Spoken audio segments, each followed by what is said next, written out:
Welcome back. 9:13 right now. Good day, Orlando. The race for the presidency between President Donald Trump and former VP Joe Biden is being very closely watched by everyone. Polls showing the two are neck and neck, with numbers in key battleground states very close. The New York Times Siena College background polls shows that Biden has a 3-point lead right now in Florida. And joining us right now to talk more about that is Pollster Matt Towery. Great to see you. How are you?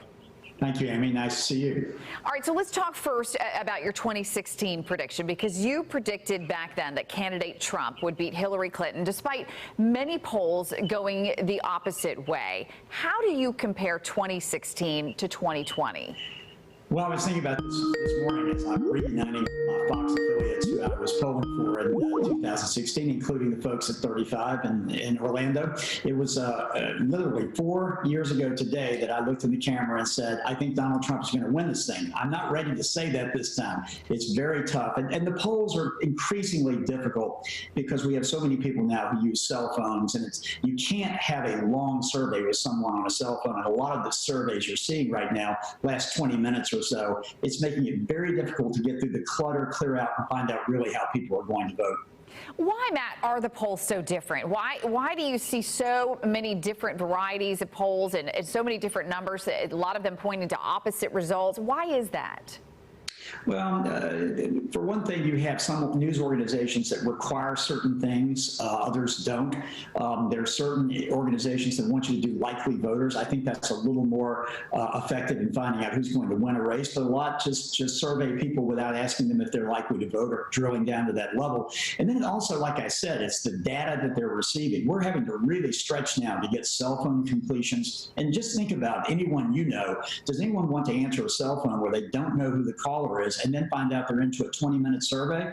It's not really going to happen. So it's very difficult. Everyone has a different approach, but I think we're all coming into one general conclusion, and that is this race is tightening substantially as we go into the last few days. And Matt, is it true that if you say you don't want to participate in the poll, that somehow your results are still factored in? How does that work? Well, no, that's not correct. I mean, that has something to do with our completion rate, but it doesn't have anything to do with the numbers that you see in the poll. Okay, and let's talk about age and race. How do those factor into polling? Well, they're very important because we try to take models of prior elections based on the turnout that we predict this time and decide how we apportion the responses to the various age groups, the racial makeup, the male-female gender break, and then we can even sometimes take political affiliation, although in states where you register by party, like Florida, it's easier.